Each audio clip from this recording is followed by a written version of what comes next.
at what stands before me now. A mansion. Two stories of stone and timber rising from the Georgia wilderness like a monument to something the world forgot.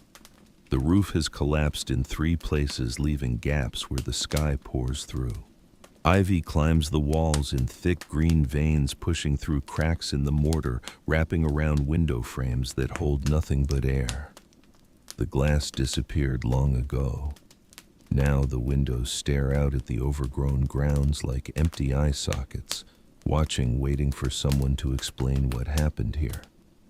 The front porch sags in the middle, the boards warped and splitting after decades of rain and sun, and nobody stepping across them.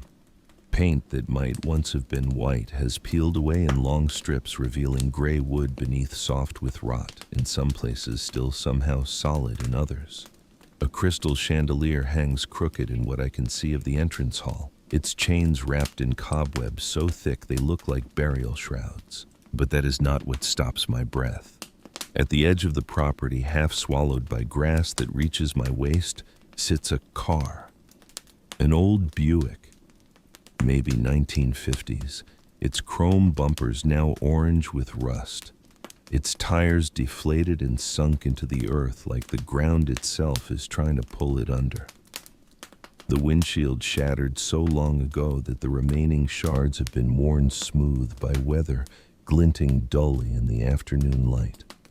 And beside the car, tilting at an angle that suggests they landed there one ordinary afternoon and simply never moved again, are 2 aircraft. A helicopter.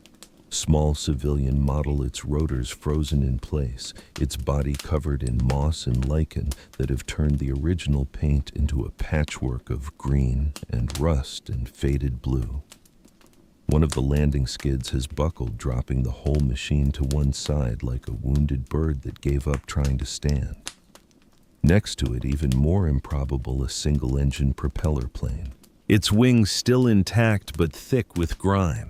Its propeller locked in position by years of corrosion, its cockpit windows so clouded with dirt and algae that you cannot see inside.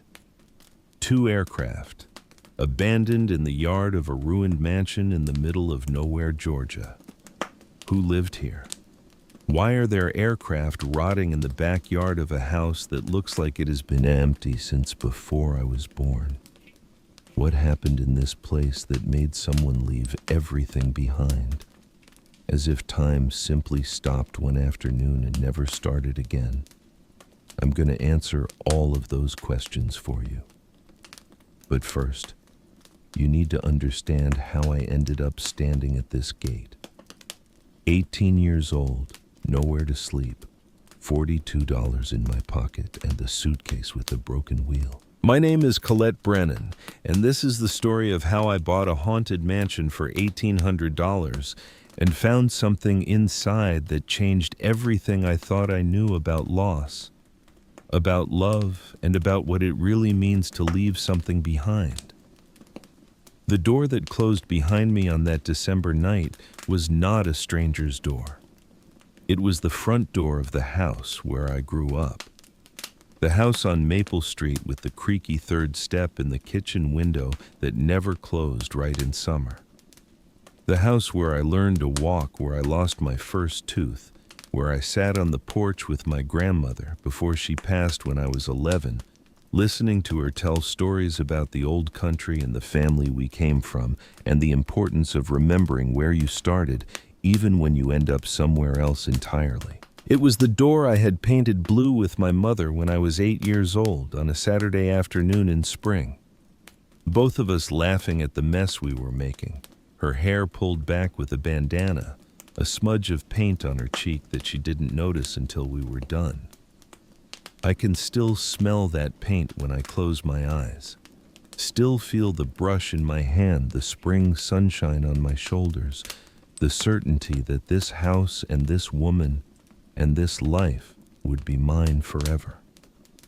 That door, that blue door. My mother closed it behind me and she didn't look back. It took me years to understand what happened that night, not because it was complicated. In fact, it was painfully simple. simple and cruel in the way that only family matters can be, cutting deep, precisely because the hand holding the knife is one you trusted. Vernon Caldwell came into our lives when I was 14. My father had been gone for 6 years by then, not dead, just gone. Walked out one morning when I was 8, said he was going to get cigarettes and never came back. For a while my mother waited.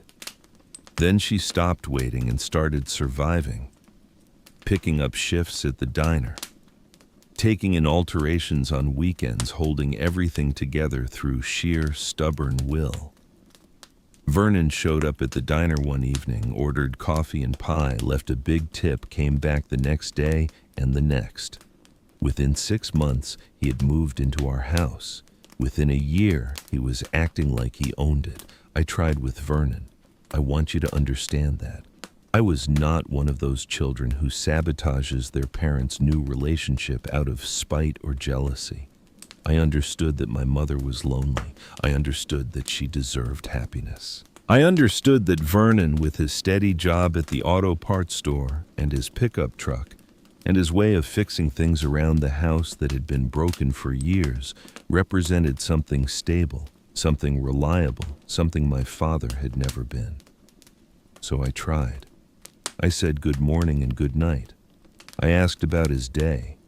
I laughed at his jokes even when they were not funny. I cleared my plate from the table and kept my music low and never complained when he started watching football in the living room every Sunday, filling the house with his friends and their beer cans and their loud voices. But Vernon did not want my effort. He wanted the house. He wanted my mother. And I was a part of the package he had never ordered and did not intend to keep. For 4 years, the atmosphere grew heavier. The arguments became more frequent. The silences at dinner stretched longer and weighed more than any shouting match ever could. Vernon never hit me. I want to be clear about that. He never raised his hand. What he did was subtler and in some ways worse. He made me feel like a guest in my own home, a temporary inconvenience, something that would eventually be dealt with. And then on a Thursday night in December, he dealt with me. I was in my bedroom, supposedly doing homework, but really just staring at the ceiling and wondering how I'd ended up feeling like a stranger in the house where I had lived my entire life. Through the thin walls, I could hear them talking in the kitchen. Vernon's voice, first low and steady the way it always was when he had already made up his mind about something. Then silence. A silence that lasted much longer than I expected. And then my mother's voice, so quiet I almost missed it, saying 2 words that I have never been able to get out of my head. All right. All right. 2 words. My mother used 2 words to decide my fate. Vernon had given her an ultimatum. Either I left or he would, and she had taken less than a minute to choose. The next day, she called me into the living room. She was sitting on the edge of the couch, her hands folded in her lap, looking at some point between the floor and the window. Not at me. Never at me. She spoke like she was reading from a script someone else had written, talking about my future, about independence, about how I was 18 now, and it was time to stand on my own feet, about how the situation at home had become unsustainable. She did not cry. She did not hug me. She gave me 7 days to gather my things and find somewhere else to be. I spent those 7 days in a kind of fog. I went to my part-time job at the grocery store, stocked shelves, smiled at customers, came home, lay on my bed, stared at the ceiling. I didn't cry. Not because I was strong, but because something inside me had shut down. Some emergency system had activated, blocking out everything except the basic mechanics of survival. Move, breathe, eat, sleep, do not feel. Do not think about what is happening, just get through. On the 7th night, I packed my suitcase. It was green with wheels, though one of the wheels had broken off years ago and we never fixed it. I put in what would fit.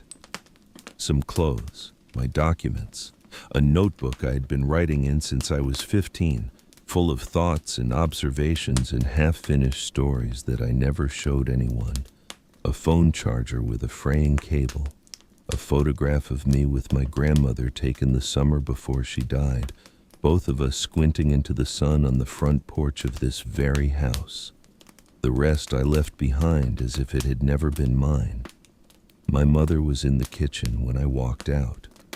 I stopped at the blue door, held the handle for a moment waiting for her to appear in the hallway, waiting for her to call my name, waiting for something, anything, some sign that 18 years of being her daughter had meant more than Vernon Caldwell and his ultimatums. Nothing came, just the sound of the television from the living room and the smell of coffee that always seemed to hang in the walls of that house.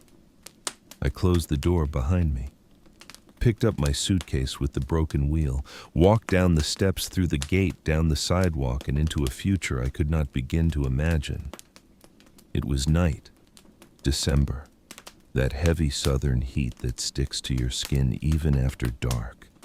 And I was 18 years old with $42 in my wallet and absolutely nowhere to go. I ended up at a bus stop about 6 blocks from the house. I sat on the metal bench, placed my suitcase between my feet, and stared at nothing. For a length of time I could not measure. Buses came and went, doors opened and closed, people got on and off, heading somewhere, part of a world that still made sense to them. I stayed motionless, waiting for something I could not name. I thought about a lot of things that night. I thought about my grandmother, who would have been furious if she knew what had happened. She was not a woman who tolerated weakness or betrayal, and what my mother had done was both.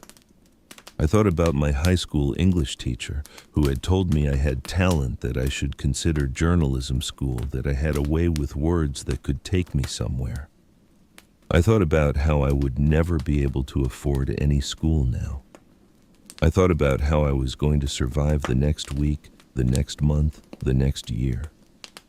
I thought about how life sometimes feels like a trap that closes so slowly you do not notice until you are completely caught and there is no way out. And then I thought something that seemed strange even to me in that moment. A thought that came from somewhere deep, somewhere I did not usually listen to. If I do not do something completely different now, I thought I'm going to disappear. Not in a dramatic way, not violently or suddenly, but quietly and visibly. I am going to become another person that life rolled over and nobody noticed. Another statistic. Another cautionary tale that people tell at family dinners without remembering my name. That night I slept on the couch of Rachel, a co-worker from the grocery store, who answered my call at 11:30 at night and said I could stay for 3 days. 3 days to figure out my life. She said it with the expression of someone doing an enormous favor, and she was. I had no right to ask for more. I went to my shift the next day like nothing had happened, did the same the second day. On the third day, during my lunch break, I found myself standing at a newsstand a few blocks from the store, flipping through the classified section of a newspaper I could not afford to buy. The old man who ran the stand let me look. He never said anything, just watched me flip through the pages, pretending I was waiting for someone. It was there, between ads for housekeeping jobs and rooms for rent, that I saw the listing that would change my life. But in that moment, in that instant, when my eyes first landed on the text, I did not know any of that. I just saw something strange. The ad was different from all the others, shorter, more abrupt, and with a note at the bottom that none of the other listings had. Selling property, rural area 18 miles from town center, large structure needs renovation, $1,800 or best offer, contact number below. Do not ask questions about the history of the location. I read it 3 times. Then I pulled out my phone and searched for the address listed in the ad. Nothing useful. Searched the phone number. Nothing. Went to local Facebook groups, typed in the address, and what appeared made me stop breathing for several seconds. There was a photograph, taken from a distance with a bad camera, as if the person who took it was afraid to get any closer. And in the photograph, in the middle of a property consumed by overgrowth, stood a mansion. Not a simple house, not a cottage or a cabin, a mansion. 2 stories, stone facade, enormous windows with the glass broken out, an iron gate that looked like it had not opened in decades, trees that had grown up through the structure with branches reaching out of the windows like arms trying to escape. Part of the roof had collapsed in at least 2 places. Plants were growing on what must have been the front porch. The whole place looked like it had been swallowed by nature slowly over many years, while everyone pretended not to notice. In the comments on that photograph, the whole town had an opinion. One person wrote that their grandfather said nobody could stay there for more than a week. Another wrote that the place had been haunted since the 1970s and everyone knew it. Someone claimed a whole family had disappeared inside and was never found. Someone else said the building was condemned by the county and would be demolished soon.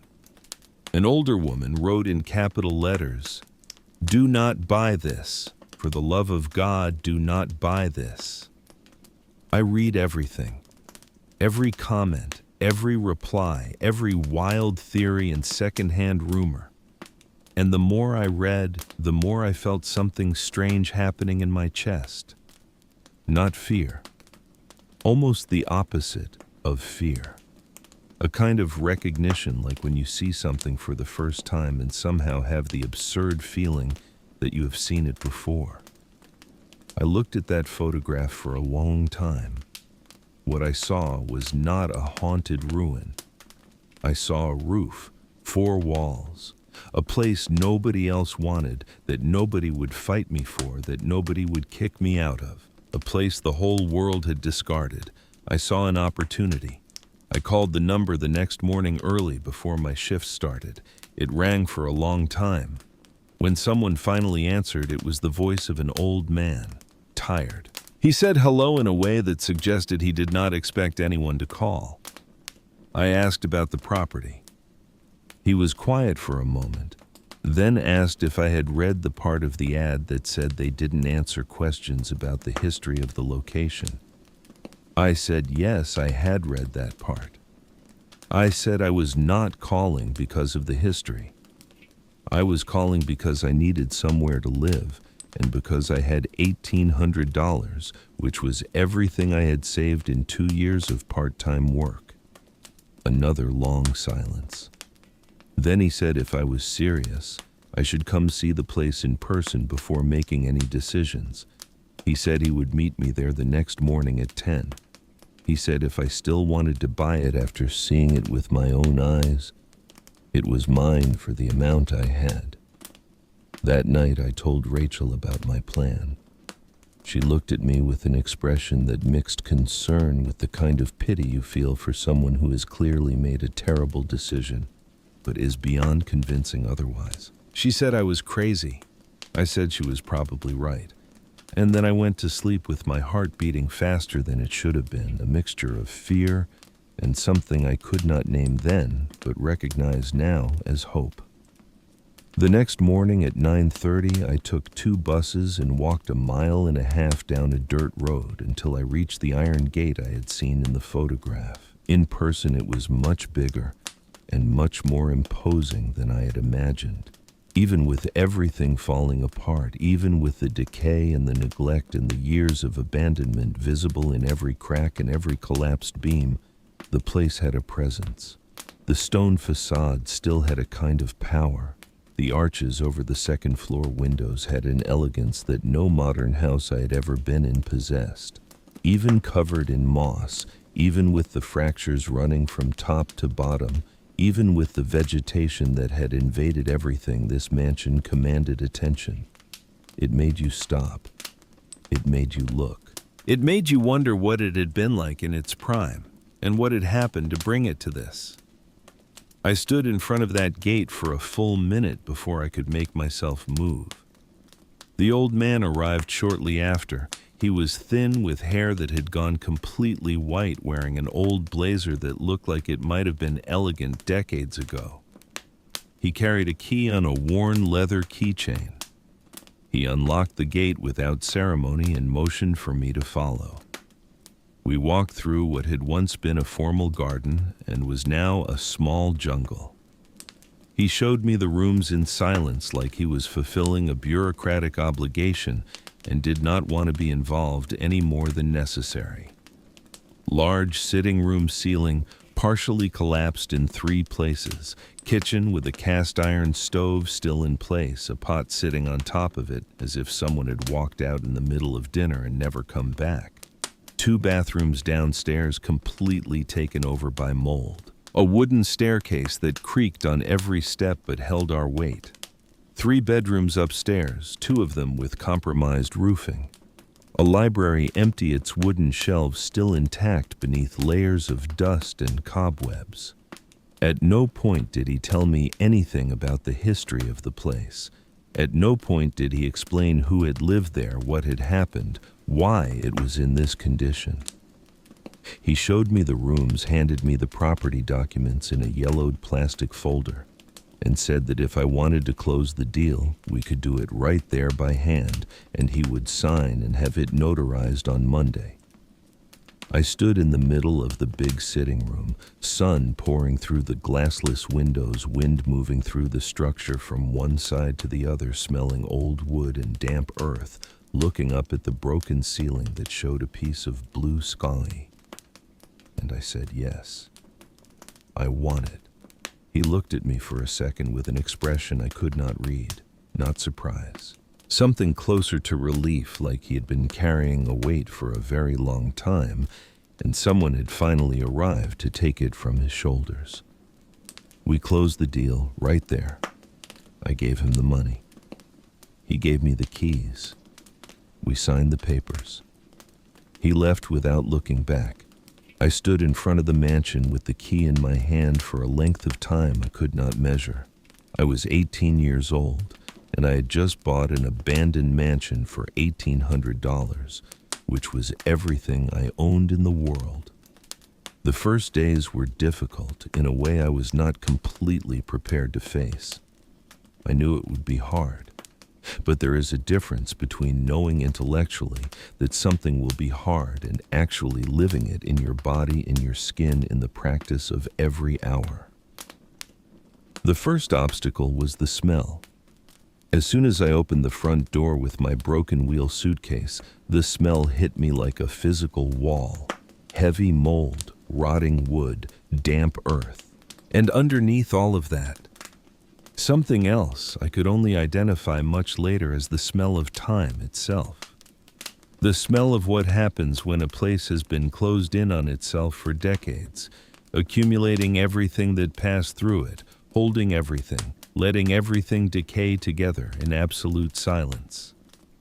I spent the first night in my jacket despite the December heat, wrapped in a blanket I had brought in my suitcase in a corner of the sitting room that I had swept clean with the broom I found in a kitchen closet. I barely slept. Every sound the house made, every creak of wood, every noise the wind created passing through the open windows woke me. Not fear of anything supernatural, but real fear. Concrete, human, fear that the ceiling would give way. Fear of animals, fear of the absolute darkness because of course there was no electricity. On the second day, I woke with the sun hitting me directly through the glassless window. I ate what little food I had brought standing in the kitchen, and then I started to work. I knew I could not pay for renovations. I had no money for that. So what I could do was clean, organize, identify which parts of the structure were safe and which I needed to avoid. Create a minimum livable space where I could exist while I figured out what to do next. I spent the first several days sweeping, removing debris, opening windows to ventilate, separating what was broken from what still worked. I found things that surprised me. Heavy solid wood furniture that underneath all the dirt and the surface mold was still structurally intact. a huge crystal cabinet in what must have been the dining room, some of its glass doors still whole. A pendulum clock stopped on the library wall that, when I cleaned the mechanism, made a brief tick-tick-tick sound as if remembering something. Slowly, I learned to navigate the space. I learned which steps of the staircase not to trust. I learned that the back of the house had better roof coverage than the front, and that I should spend most of my time there. I learned that in the afternoon, when the sun hit at the right angle, the light that came through the upstairs windows was so beautiful, it made me stop whatever I was doing just to look. On the fourth day, I was checking the floorboards in one of the downstairs rooms, tapping with my foot to feel the solidity of each one before trusting it with my weight. My foot landed on a spot that gave way differently. It didn't break. It didn't sink. It simply moved, like it was articulated, like there was a hinge hidden underneath. I crouched down, pushed aside the loose boards in the dirt with my hands, and found a trapdoor. It was solid wood with an oxidized iron ring in the center. It was fitted so well into the rest of the floor that if I had not stepped on that exact spot at that exact angle, I never would have noticed it was there. I knelt in front of that trapdoor for a long time, heart pounding, my phone flashlight in my hand. There was no objective reason to be afraid of opening it. I knew that. But the weight of that moment, the feeling of being about to open something that no one had opened in a very long time, something that was guarding some secret I did not know, was heavy in a way that went beyond reason. I grabbed the ring. I pulled. The trapdoor opened with a dry soundwood scraping against wood like a sigh. Dust rose. I waited for it to settle, shone my light down, and saw a wooden staircase descending into darkness. I went down, 8 steps to the floor, and when the sole of my sneaker touched the packed earth at the bottom, I raised my flashlight and illuminated the space around me. What I saw took my breath away in a way I had never felt before. It was a large room, much larger than I expected. The walls were stone, like the facade of the house, rising from floor to a dark wood ceiling that was maybe 8 feet high. And on those walls, from the floor to as high as arms could reach, there were paintings, not scribbles, not simple decorations, works. Large canvases, some of them immense, with human figures of an expressiveness that made me feel like the people portrayed were looking back at me. Landscapes with a depth that seemed impossible given the darkness where they had been created.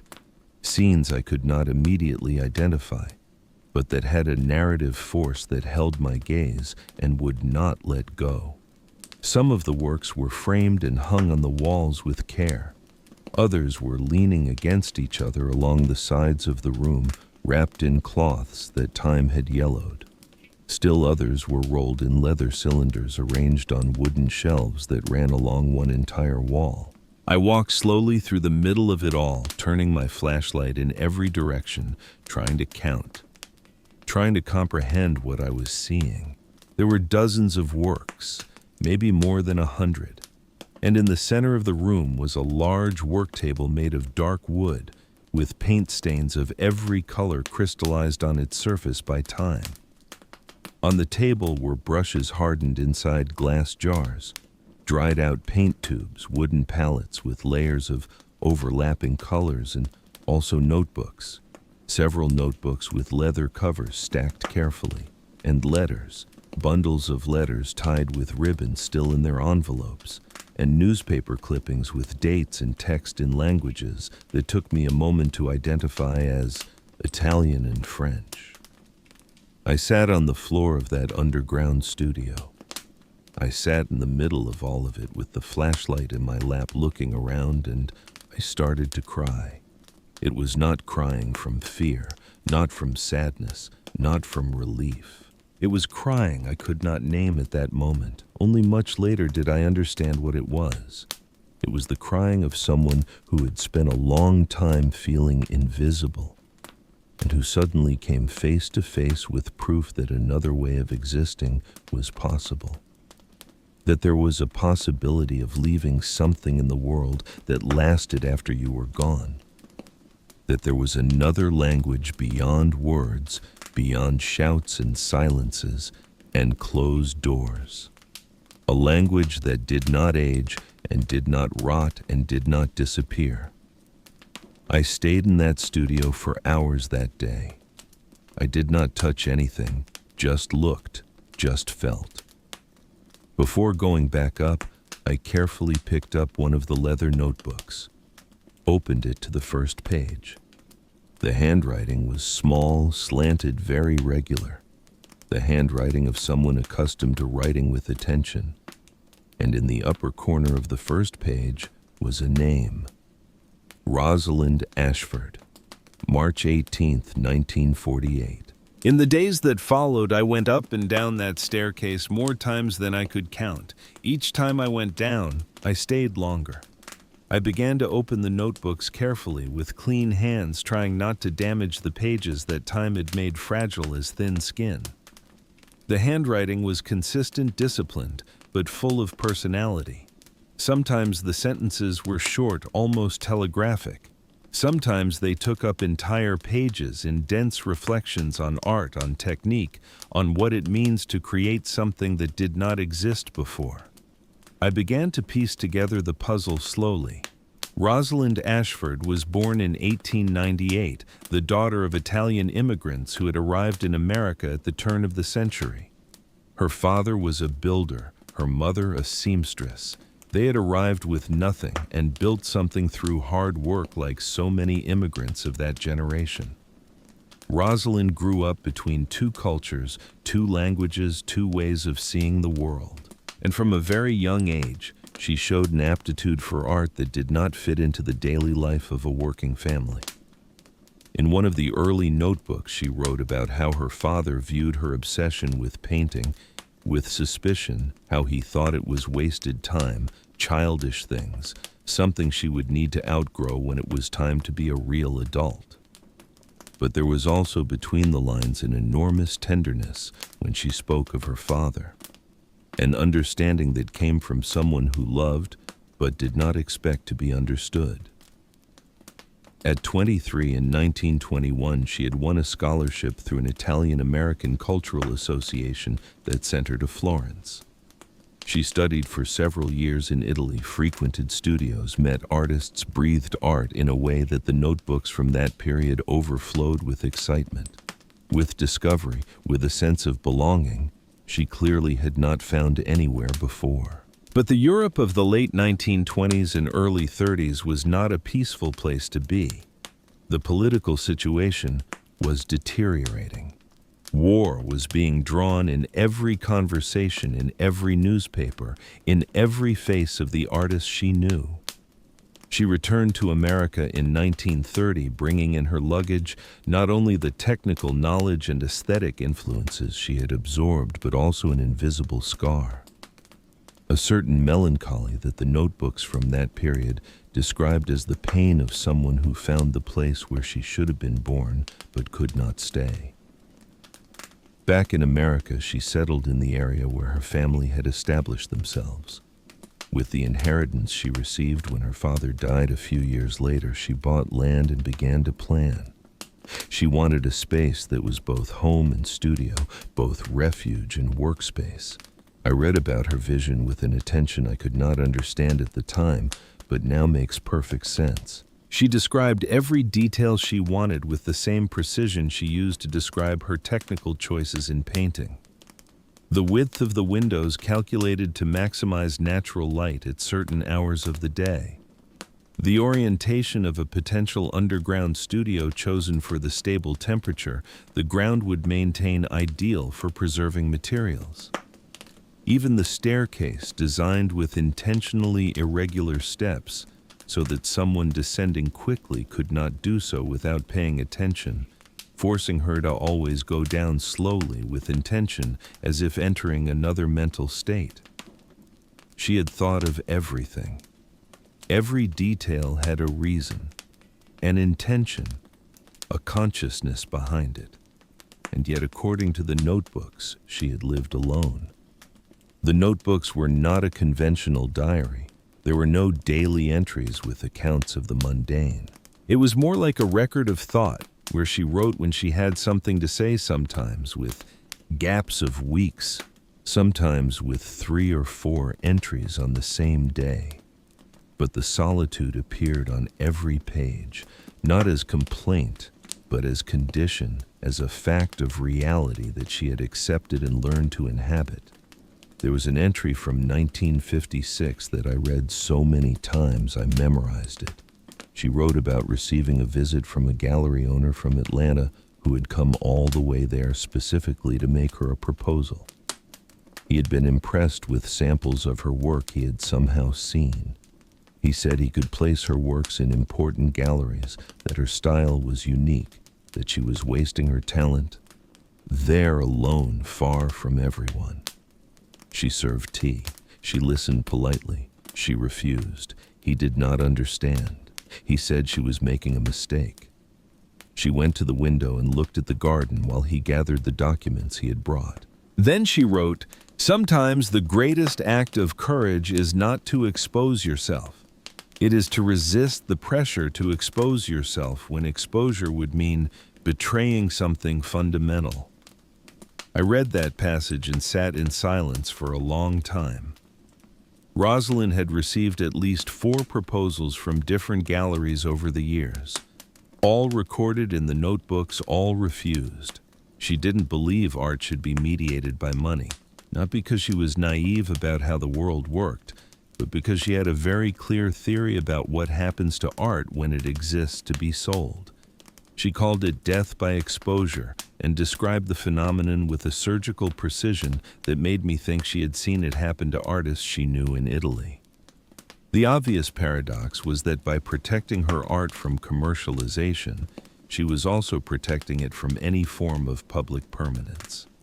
The work stayed there in that studio, being created and stored and never seen by anyone except herself. There was an enormous weight in this. I could feel that weight in the notebooks as the years passed. The voice that in the early pages was full of conviction became more hesitant in the later entries.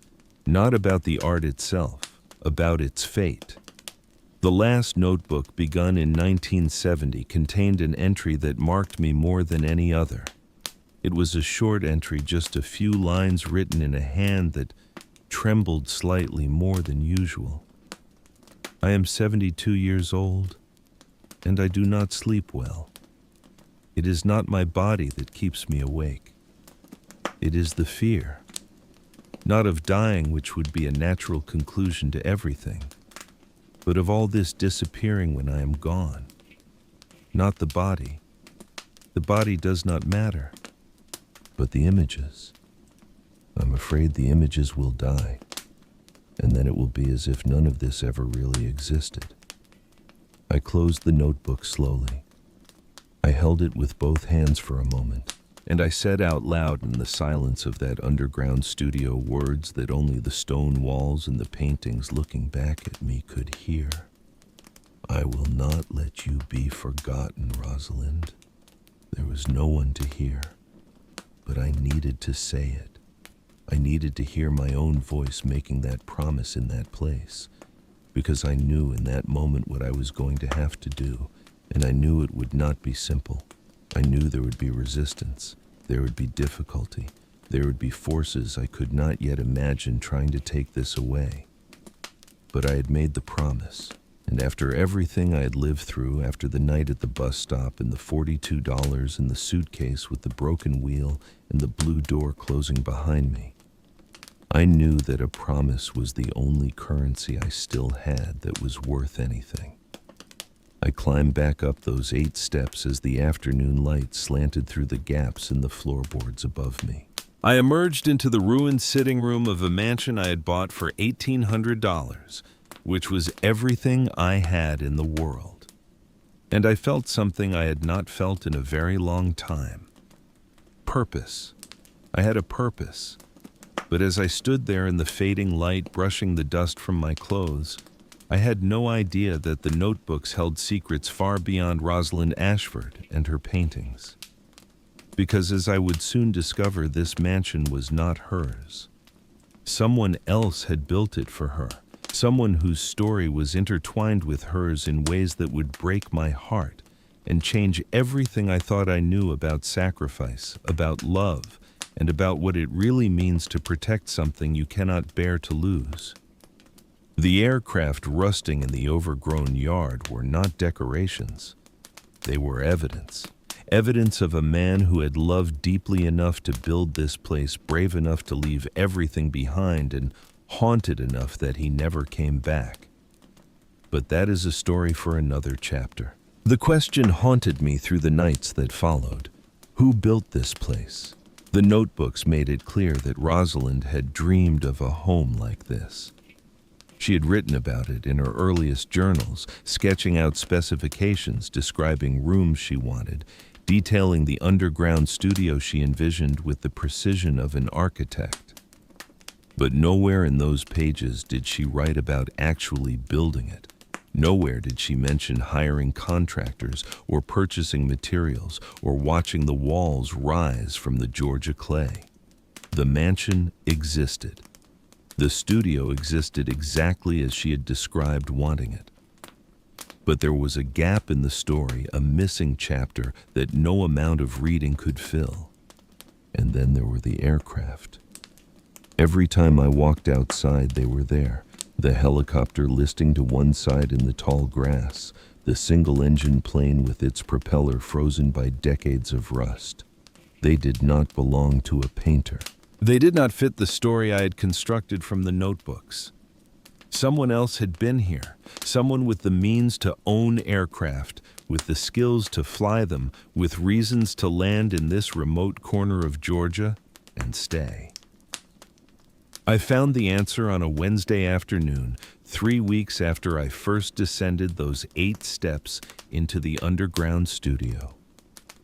I had been exploring the library on the second floor, a room I had mostly avoided because the ceiling above it showed signs of water damage, and I was not certain the floor would hold. But something drew me back that day. The shelves were still intact, though empty of books. A large desk sat beneath one of the windows, its surface covered in dust, so thick it looked like gray velvet. The desk had 3 drawers on each side. 5 of them opened easily, revealing nothing but mouse droppings and old newspapers used as drawer liners. The 6th drawer was locked. I spent 2 hours working on that lock with a hairpin I had bent into shape, my fingers cramping. Sweat running down my back despite the December chill. The mechanism was old but well made, and it resisted my amateur attempts with what felt like deliberate stubbornness. But I had nowhere else to be. No one waiting for me. Nothing but time and determination and the growing certainty that whatever was in that drawer mattered. When the lock finally gave way with a soft click, I pulled the drawer open and found letters. Dozens of letters bundled with faded ribbon, organized by date spanning more than 15 years. The handwriting on the envelopes was different from Rosalind's, larger, more angular, the writing of someone who had been taught penmanship but never made it a priority. The return address on the oldest letters was a farm about 30 miles north. The name in the corner made my breath catch: Nathaniel Mercer. I sat on the dusty floor of that library and began to read. The first letter was dated September 1949. Dear Rosalind, it began. I cannot stop thinking about our conversation by the roadside. 2 hours talking while my hands worked on the carburetor, and I do not remember fixing anything. I only remember you standing there in the afternoon light, telling me about Florence and the color of the sky over the Arno, and how your father used to take apart engines in your backyard when you were a girl. You said you could tell a carburetor from a piston because you used to hand him tools while he worked.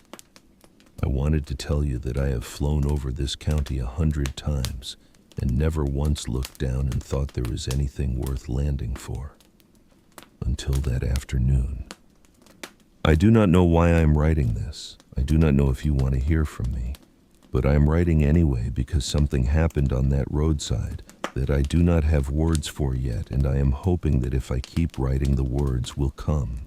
Nathaniel, I read that letter 3 times before I could move on to the next. The letters that followed traced the beginning of a relationship unlike anything I had expected to find. Nathaniel Mercer was the son of a farming family that had been in Georgia for 4 generations. He had learned to fly during the war, serving as a transport pilot in the European theater, never seeing direct combat, but seeing enough of what combat left behind to come home different from how he had left. After the war, he had bought his own aircraft with his military savings and started a small charter service flying cargo and occasionally passengers across the rural South. The helicopter came later purchased from military surplus rebuilt by his own hands in a barn on his family's property. He was a man of few words according to his own letters, a man more comfortable in the air than on the ground, more at ease with machinery than with people. Until he met Rosalind Ashford on a back road in September 1949, his helicopter's engine coughing and failing, forcing him to land in a field where a woman with paint-stained fingers stopped her car and asked if he needed help. Their courtship unfolded in the letters with a pace that belonged to another era. Letters written by kerosene lamp, visits that had to be planned around weather and flight schedules, conversations that stretched across pages and weeks and months. By 1950, they had an understanding. By 1951, Nathaniel had begun to build.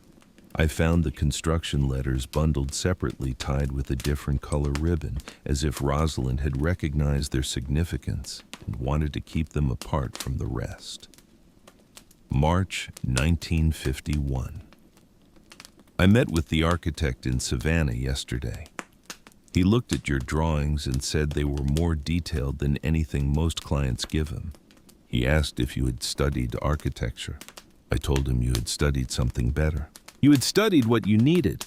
The foundation will be poured next month. Stone facade like you wanted. I found a quarry that has the right color. Pale gray with veins of blue. You will see it when the light hits it in the morning. This is really happening, Rosalind. I am building you a house. June 1951. The first floor is framed. I stood in what will be the main sitting room today and tried to see what you will see when you stand there. The windows face east, just as you specified. The light will be extraordinary in the mornings.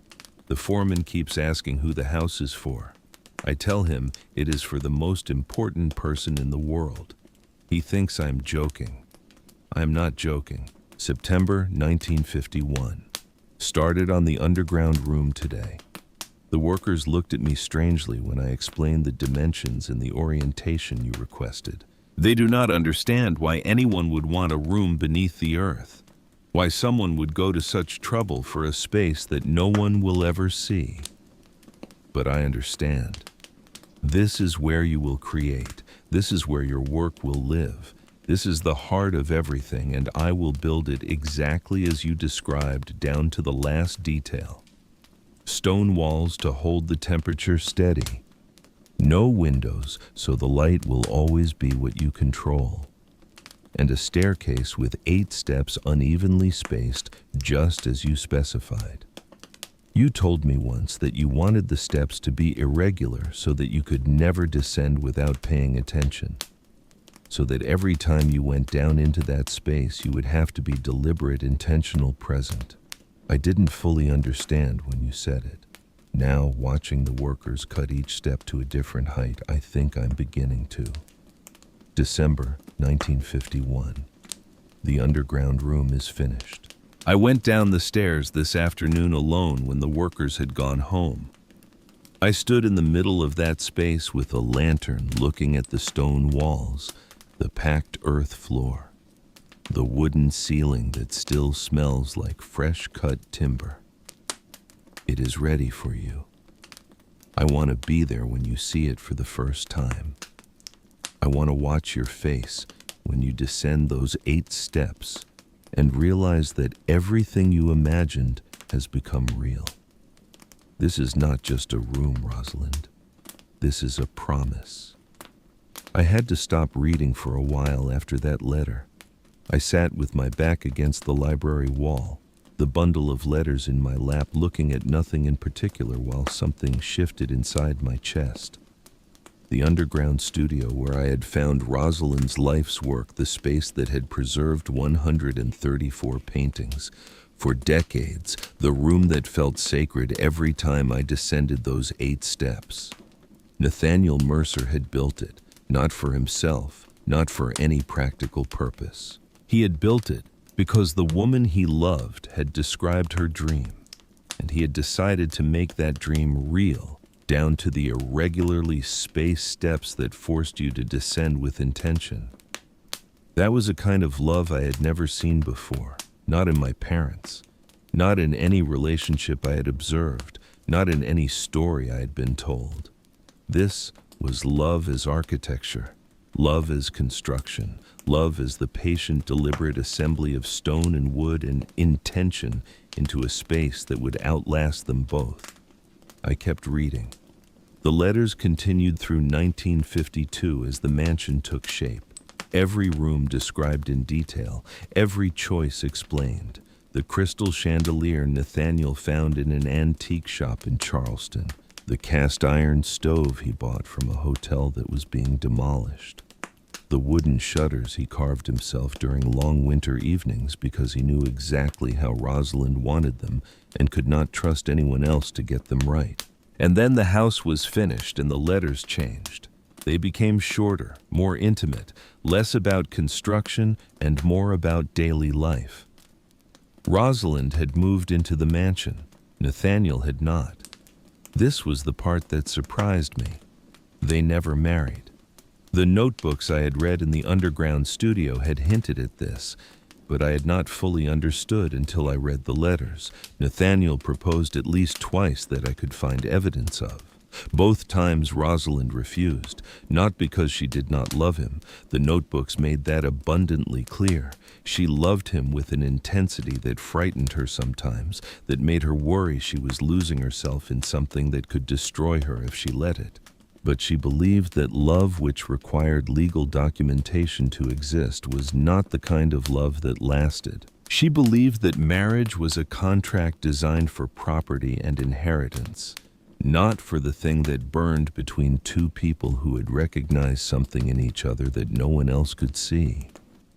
She believed that staying together without obligation day after day and year after year, simply because you chose to, was the truest test of what love actually was.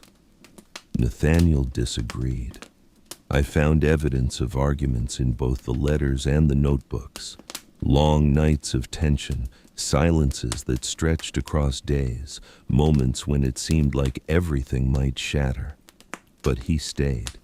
He flew his charter routes during the day and landed in the field behind the mansion in the evenings. When the weather was good and Rosalind hung a white cloth on the fence post by the garden, he knew he could come.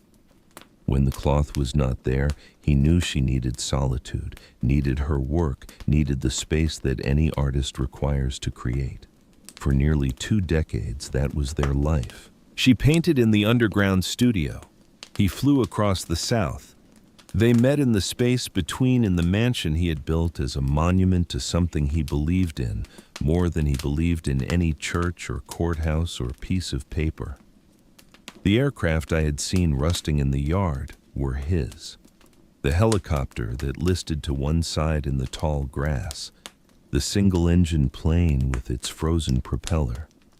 His machines, his livelihood, his freedom parked on the property of the woman he loved, because that was where he always wanted to return. And then everything ended.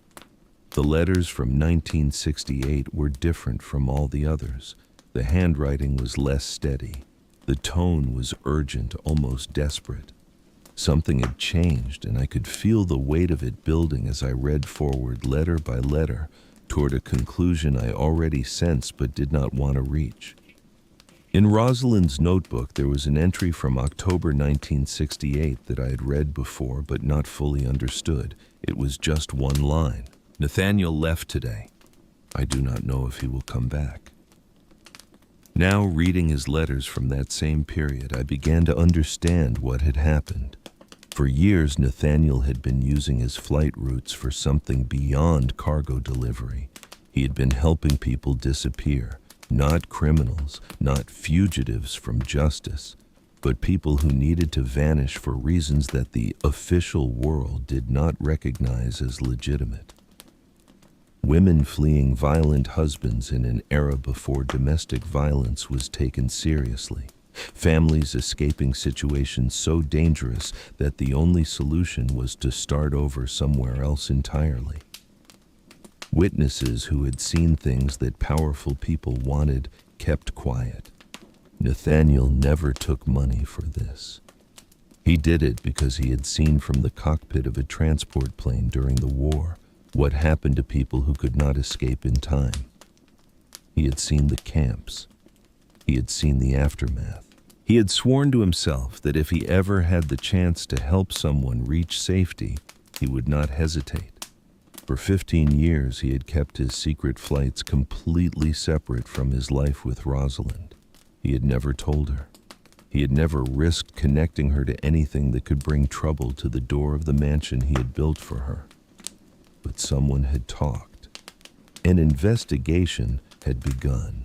Men in dark suits had started asking questions in the small towns where Nathaniel bought fuel and filed flight plans.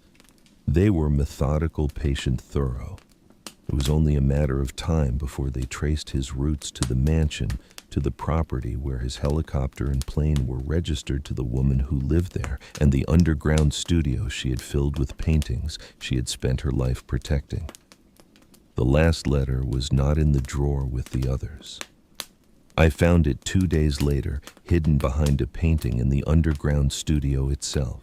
It was a large canvas, one of Rosalind's finest works, depicting 2 aircraft in flight over a golden field at sunset.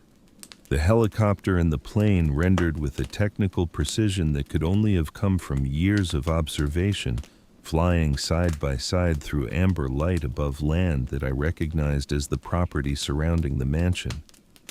The painting had been hanging on the wall since before I was born. But when I lifted it to clean the frame, I felt something shift behind the canvas. An envelope taped to the stretcher bars, yellowed with age but still sealed. I sat on the floor of the underground studio and opened the last letter Nathaniel Mercer ever wrote to Rosalind Ashford. My dearest Rosalind, if you are reading this, then I have gone and you are alone with questions I could not answer in person. I need you to understand what has happened and why I have done what I have done. For many years, I've been helping people who needed to disappear. People who had no other way out of situations that would have destroyed them or killed them if they stayed. I never told you because I never wanted this to touch you. I never wanted the risk of what I was doing to cast any shadow on the life you have built in that studio beneath the ground. But someone talked. I do not know who, and it does not matter now. There is an investigation. Men have been asking questions. It is only a matter of time before they come here, before they search this property, before they find the studio and everything inside it. I will not let that happen. If I stay, they will connect me to you. They will use you to get to me. They will tear apart everything you have spent your life creating, everything I built this house to protect. So I am leaving. I am leaving the helicopter and the plane, as I cannot take them without drawing attention. I am leaving the house that I built with my own hands, the studio I watched you fill with beauty year after year, the life we made together in the spaces between your work and my flights. I am leaving you, Rosalind. Not because I want to, Not because I have stopped loving you. Not because anything between us has changed. I am leaving because staying would destroy the one thing I built this entire life to protect. Your work, your paintings, the legacy you will leave behind when both of us are gone. I do not know when I will be able to come back. I do not know if I will ever be able to come back. But I know this. You asked me once what I feel when I am in the air above everything, when the world below looks small and ordered in a way it never does when you are standing inside it. I never knew how to answer properly. But now as I write this letter, knowing I may never see you again, I think I finally understand.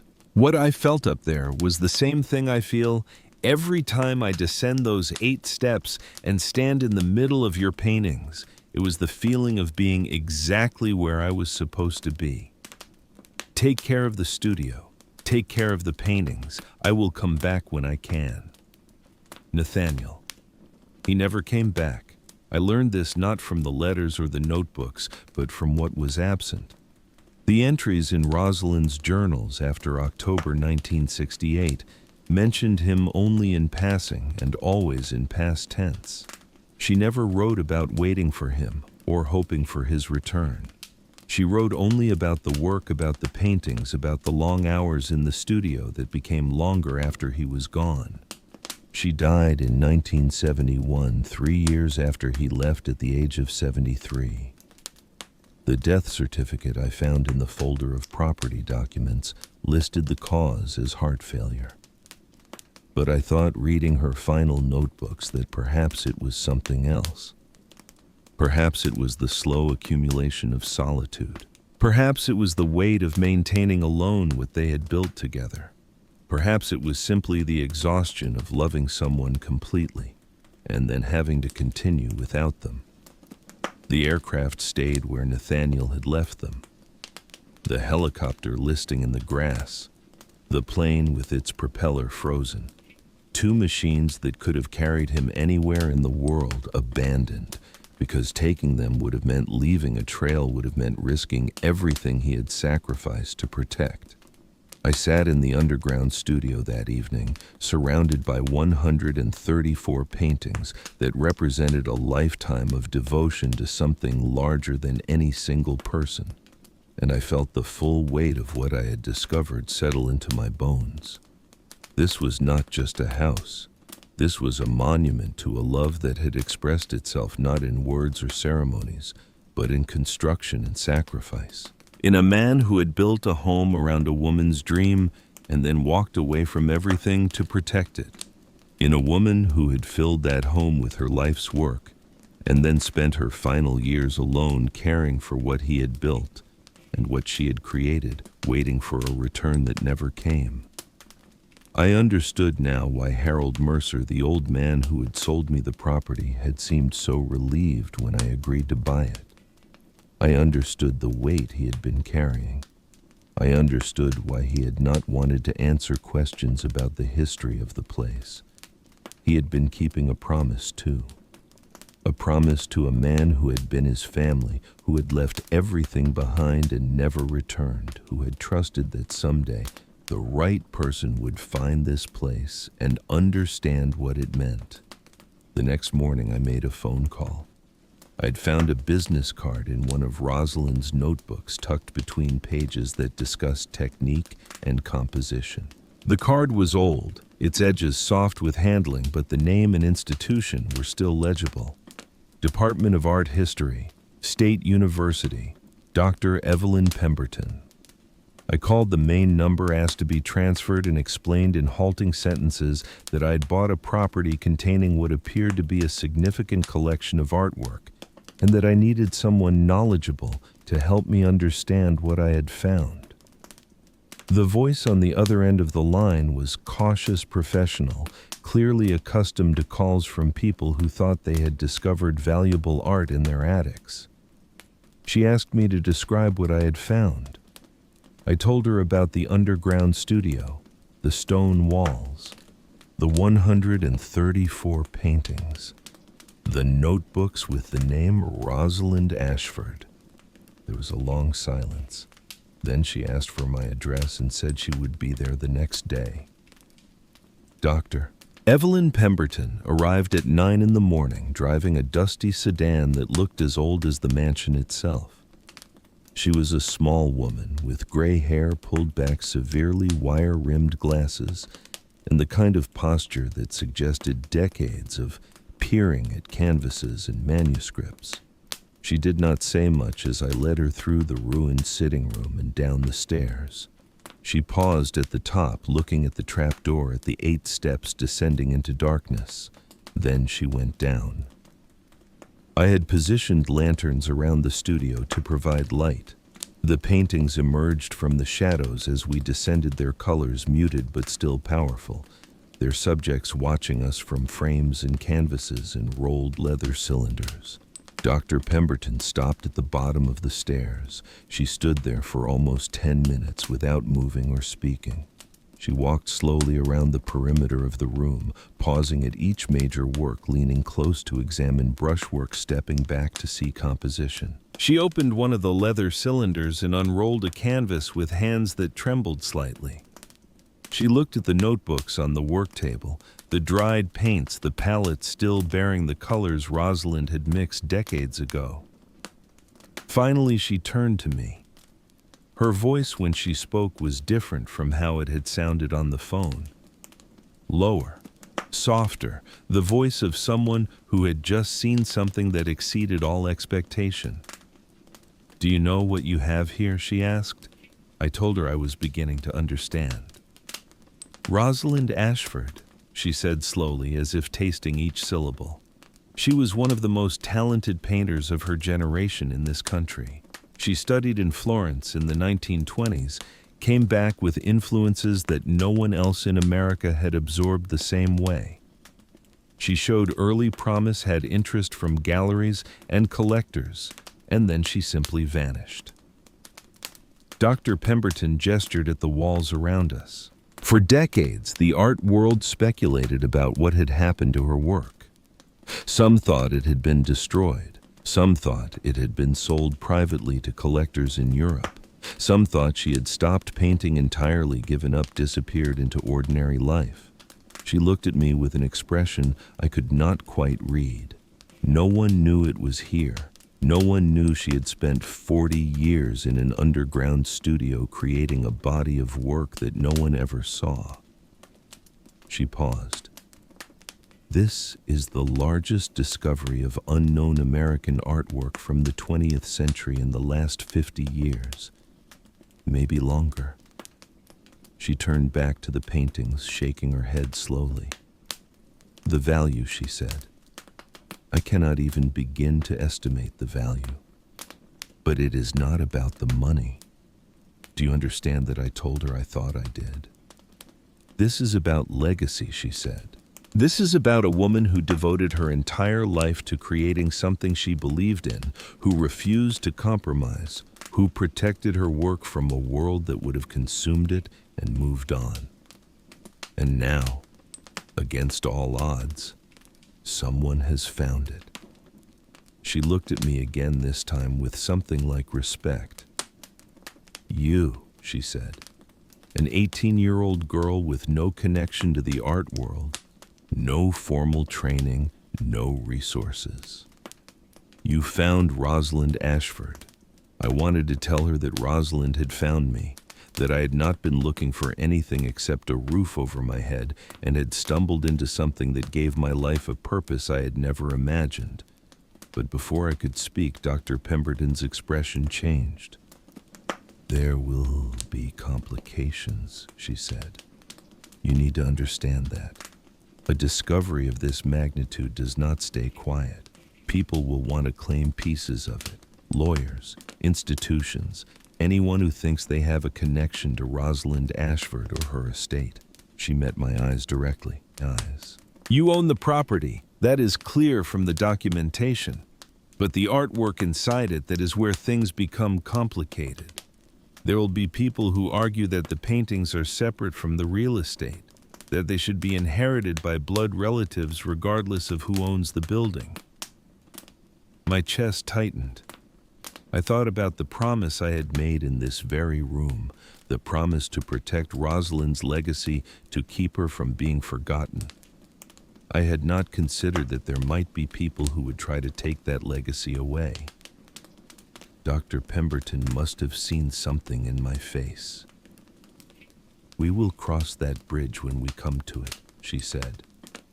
"For now, I want to help you document what is here, properly, thoroughly, so that whatever happens, there is a complete record of this discovery and what it means." She stayed for 3 days. We went through the studio systematically photographing each work, recording its dimensions and condition, transcribing entries from the notebooks that reference specific paintings. Dr. Pemberton talked as she worked, explaining techniques, identifying influences, pointing out details that would have been invisible to my untrained eye. By the time she left, I understood something I had not fully grasped before. I was not just protecting a collection of paintings. I was protecting a piece of history, a voice that had been silent for decades, a testament to what one person could create when they devoted themselves completely to their vision, regardless of recognition or reward. Dr. Pemberton promised to return with colleagues, with proper equipment, with the resources of her university behind her. She promised to help me navigate whatever challenges lay ahead, but she also warned me as she was getting into her dusty sedan to leave. "Word will spread," she said. "Once the art world knows what you have found, people will come. Not all of them will have your best interests at heart. You need to be prepared." I told her I would be. I didn't know, standing in that overgrown driveway watching her drive away, how right she was, or how soon the trouble would arrive. 3 weeks after Dr. Pemberton's visit, a man appeared at my gate. He was wearing a gray suit that looked expensive, carrying a black leather briefcase, driving a car that cost more than anything I had ever owned. He had the face of someone who was accustomed to getting what he wanted, and the smile of someone who expected this encounter to be brief. He introduced himself as a representative of the Ashford family. My stomach dropped. He said he had been retained by 2 individuals, distant cousins of Rosalind Ashford, who had recently become aware of the discovery of their ancestors' artistic legacy. He said his clients were very interested in preserving that legacy. He said they believed, as a matter of family honor and historical responsibility, that the works should remain in Ashford hands. I asked what that meant exactly. He smiled. It meant, he explained, that while I had purchased the property legally, the artwork inside was a separate matter. The paintings had been created by Rosalind Ashford. They were part of her estate. And since there had been no formal will disposing of them, they should rightfully pass to her closest living relatives. I told him Rosalind had lived alone and died alone, and that no one had cared about her or her paintings while she was alive. He shrugged. "These things are not about emotion," he said. "They are about law." He opened his briefcase and removed a document. "My clients," he said, "are prepared to offer you $8,000 for the complete contents of the underground studio. This includes all paintings, notebooks, letters, and any other materials related to Rosalind Ashford's work. $8,000. For 134 paintings that Dr. Pemberton had said were worth more than she could estimate. For the life's work of a woman who had devoted every day of 4 decades to creating something that would outlast her. For the studio that Nathaniel Mercer had built with his own hands as a monument to love. $8,000. I looked at the lawyer in his expensive suit, at the document in his manicured hands, at the smile that had not wavered since he arrived. "No," I said. His smile did not disappear, but something behind it changed. "I would encourage you to think carefully," he said. "My clients have resources. They have time. They have lawyers who specialize in inheritance disputes. A protracted legal battle would be very expensive for someone in your position." I thought about my position. 18 years old, no family, no money, living in a half-ruined mansion that did not have running water yet. I thought about the promise I had made. "No," I said again. He put the document back in his briefcase. "You'll be hearing from us," he said. And he left. The campaign began almost immediately. Letters arrived from the law firm delivered by certified mail, outlining legal theories and citing precedents and threatening consequences. The language was dense and technical, designed to intimidate someone who had never dealt with lawyers before. Phone calls came at odd hours, midnight, 3 in the morning. Sometimes they spoke asking if I had reconsidered. Sometimes they just breathed for a moment and hung up. One night I heard a car pull up outside the gate and stop. I looked out the window and saw someone standing in the darkness just outside the property line, not moving, not approaching, just standing there. They stayed for 30 minutes, then got back in the car and drove away. The message was clear. We know where you are. We are watching. We are not going away. I didn't sleep well during those weeks. Every sound the house made seemed amplified. Every shadow seemed to contain a threat. I kept the lanterns burning all night and wedged chairs under the door handles, though I knew that if someone really wanted to get in there was very little I could do to stop them. And then Vernon appeared. I was in the front yard clearing brush from what had once been a pathway when his truck pulled up to the gate. I recognized the vehicle before I recognized the man. The same pickup he had been driving when he moved into my mother's house 4 years ago. The same dent in the front bumper from when he backed into a mailbox after drinking. He got out and stood at the gate, not entering, waiting for me to come to him. For a long moment I did not move. Then I put down my tools and walked over. He had aged since I last saw him, more gray in his hair, deeper lines around his mouth, but the eyes were the same. Cold, calculating, looking at me the way he had always looked at me, like I was a problem he was trying to solve. "Colette," he said, just my name, like we were old friends, like he had not thrown me out of my own home 6 weeks ago. "Your mother is worried about you," he said. I did not respond. "She heard about what you found out here. She thinks maybe it would be good if we talked about your situation, about the future." "My situation," I repeated. He shifted his weight, glanced at the mansion behind me, at the rotting helicopter visible through the tall grass. "Look," he said, "I know things between us have been difficult, but that does not mean we cannot find a way forward, a way that works for everyone." I waited. He dropped the pretense. "There are people," he said, "people who are interested in what you found, people who believe it should belong to them. They have contacted me. They think I might be able to help them reach an understanding with you." He smiled. "If you cooperate, there is something in it for all of us, for them, for me, and for you. They are willing to increase their offer significantly." I looked at the man who had destroyed my family, the man who had convinced my mother to choose between her husband and her daughter, and who had watched her make that choice without a moment of hesitation. Now he was standing at my gate, offering to help the people who wanted to take everything I had left. "No," I said. His smile disappeared. "You are making a mistake," he said. "You do not know who you are dealing with. These people have lawyers, they have money, they have ways of making life very difficult for someone like you." "Someone like me," I repeated. "A kid," he said. "An 18-year-old girl alone in a falling down house in the middle of nowhere. You think you can fight them by yourself? You cannot. They will bury you." He stepped closer to the gate. "But if you work with me," he said, his voice softer now, almost kind, "I can help you. I can negotiate. I can make sure you get something out of this instead of nothing." He paused. "Your mother would want you to be practical," he said. "She would want you to take care of yourself." Something inside me that had been holding very still suddenly snapped.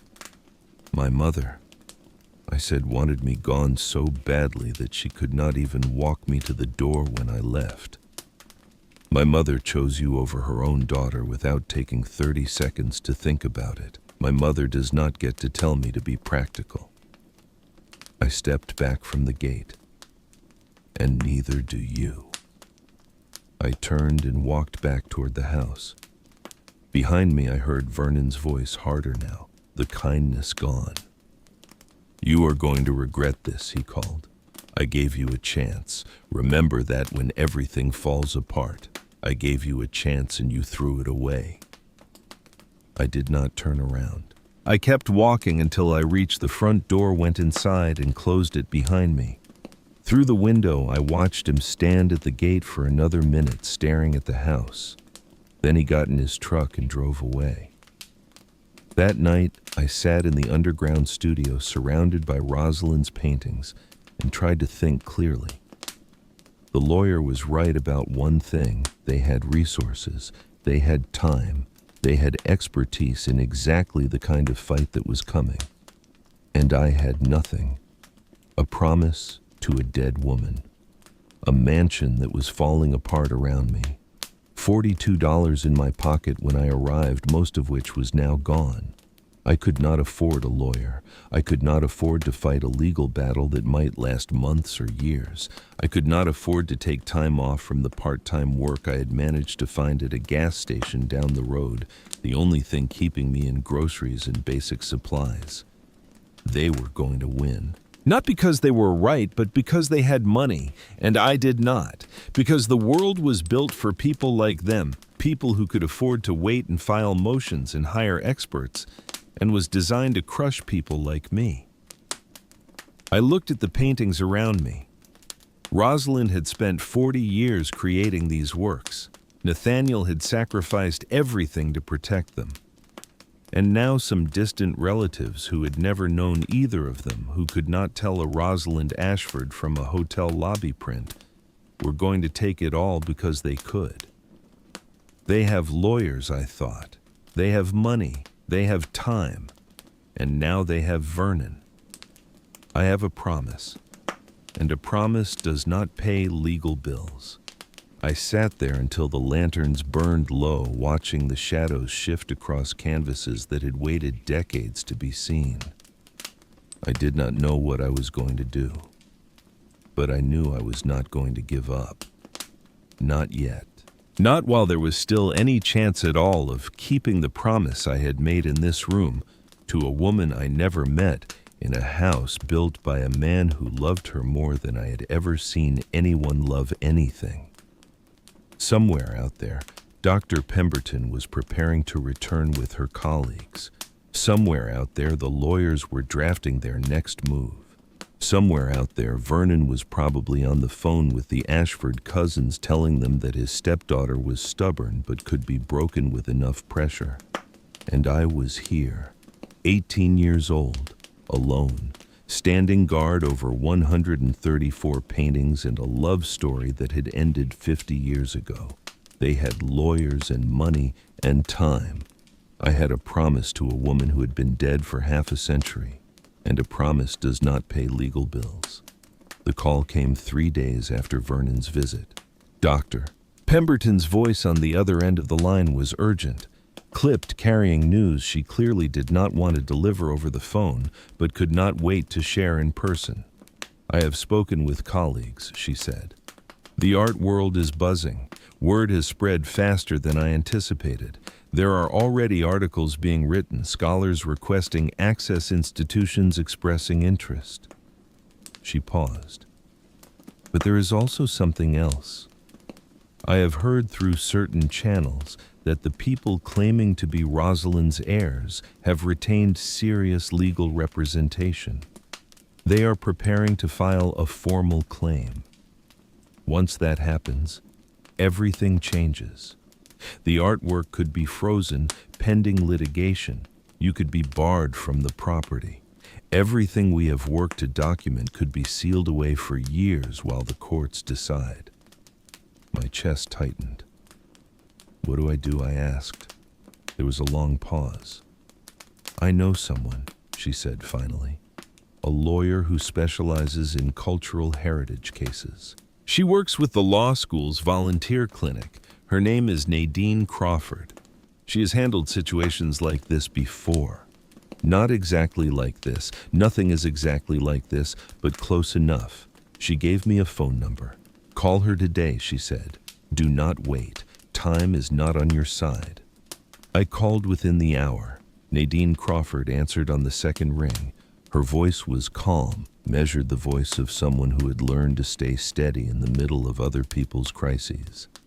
I explained who I was and what I had found and what was happening. She listened without interrupting. When I finished, she asked me one question.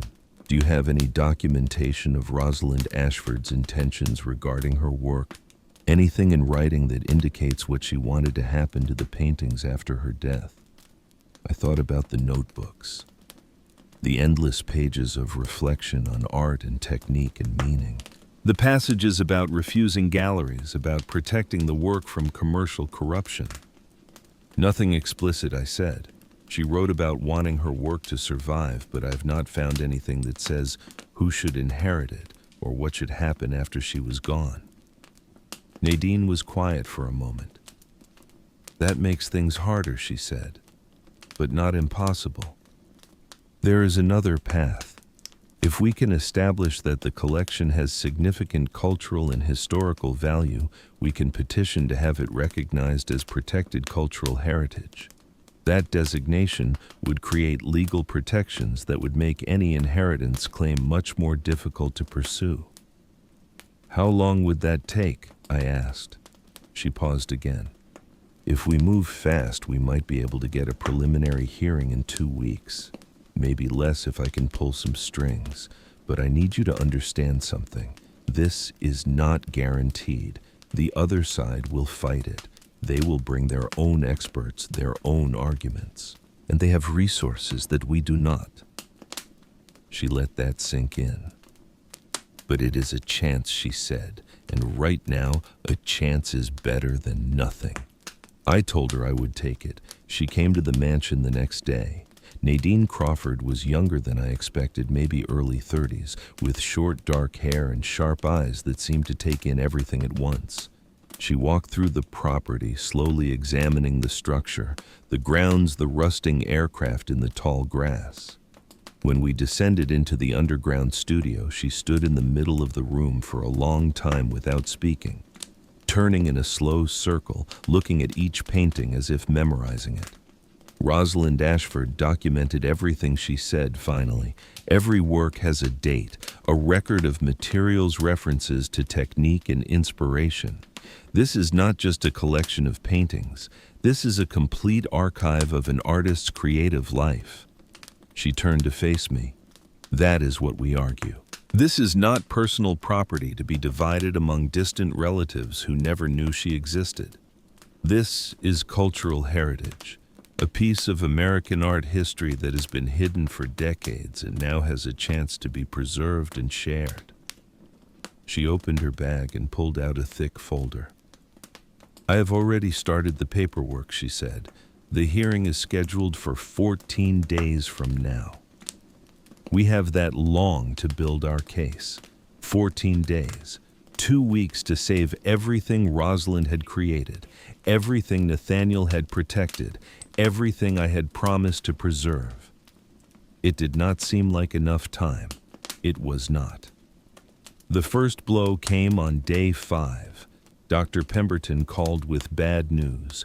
One of the expert witnesses she had arranged, a respected art historian who had agreed to testify about the significance of Rosalind's work, had withdrawn. No explanation given. Just a brief message saying he could no longer participate. She had heard rumors, Dr. Pemberton said. Someone had contacted him. Pressure had been applied. I thought about the expensive lawyers, the resources the Ashford cousins had at their disposal. They were not just waiting for the hearing. They were actively working to undermine our case. We will find another expert, Dr. Pemberton said. This is not over. but her voice was less confident than before. On day 8, I came home from my shift at the gas station to find the trapdoor to the underground studio slightly open. I had not left it that way. I descended the stairs with my heart-pounding flashlight in hand, scanning the room for damage or theft.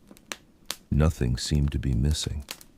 The paintings were still on the walls, the canvases still stacked in their places, the leather cylinders still arranged on their shelves. But the notebooks on the work table had been moved. They were stacked differently than I had left them. Some were open to pages I had not been reading. Someone had been here. Someone had gone through Rosalind's journals looking for something. I spent the rest of that night checking everything, making sure nothing was gone, trying to understand what they had been searching for. I didn't sleep. On day 10, Vernon came back. This time, he didn't stop at the gate. He drove his truck right up to the front of the mansion and got out without waiting for me to approach. I stepped onto the porch, my hands trembling slightly, trying not to show how rattled I was. He smiled. "I have a new offer," he said. "The Ashford family has reconsidered. They are prepared to go much higher than before." He pulled an envelope from his jacket and held it up. $50,000, he said, for everything, the paintings, the notebooks, the letters, all of it. He paused, letting the number hang in the air. "They want to split it with you," he continued. $25,000 for you, $25,000 for them. Everyone walks away with something. $25,000, more money than I had ever seen, more than I had ever imagined having. Enough to pay for school, enough to rent a real apartment, enough to start over somewhere far from here, far from Vernon, far from the mother who had chosen him over me. $25,000, and all I had to do was break my promise. I looked at Vernon standing there with his envelope and his smile so certain that he had finally found my price. I thought about Rosalind spending 40 years alone in that underground studio creating work that no one would ever see, believing that it mattered anyway.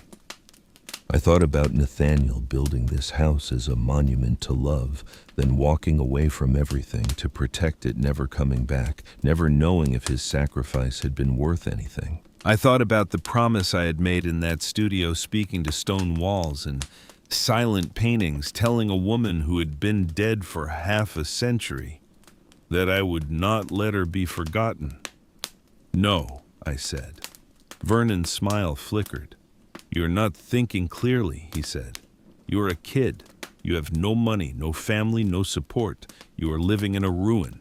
And you are turning down $25,000 because of some sentimental attachment to paintings by a woman you never met." He stepped closer.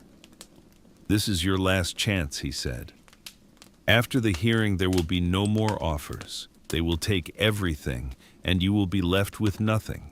Not even this house. They will tie it up in litigation until you cannot afford the property taxes. They will drain you dry." He held up the envelope again. "Take the money, Colette. Be smart for once in your life." I looked at the envelope. I looked at the man holding it. I thought about my mother in the kitchen, listening to the sound of my footsteps walking away, not coming to say goodbye. "Get off my property," I said. His face changed. The false friendliness disappeared, replaced by something cold and hard. "You are going to regret this," he said. "I promise you that." He got back in his truck and drove away. I watched until his taillights disappeared down the dirt road. Then I went inside and locked every door I could. Day 13, one day before the hearing. I came home from work exhausted, my feet aching, my mind racing through everything that still needed to be done. Nadine had called earlier to review our arguments one final time. Dr. Pemberton had found a replacement expert, though there had been no time for them to study the collection as thoroughly as she would have liked. We had a case, a real case. But Nadine had been honest with me. The odds were not in our favor. The other side had more lawyers, more resources, more time. They had been preparing for this fight longer than we had. Tomorrow, everything would be decided. I unlocked the front door and stepped inside. Something was wrong. The feeling hit me before I could identify its source. A wrongness in the air. A displacement. Things that should have been in one place were in another. I moved through the house, slowly checking each room, my pulse hammering in my ears.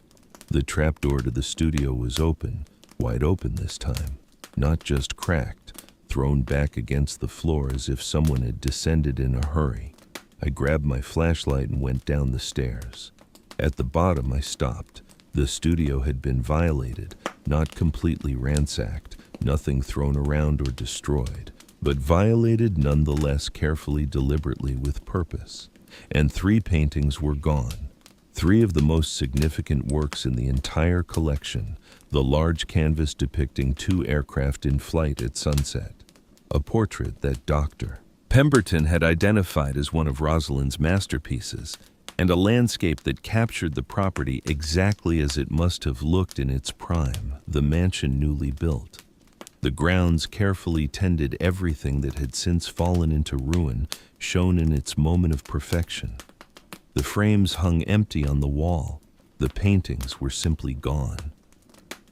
I stood in the middle of the studio, staring at those empty frames, feeling everything I had worked for crumbling around me. Without those paintings, our case was fundamentally weaker.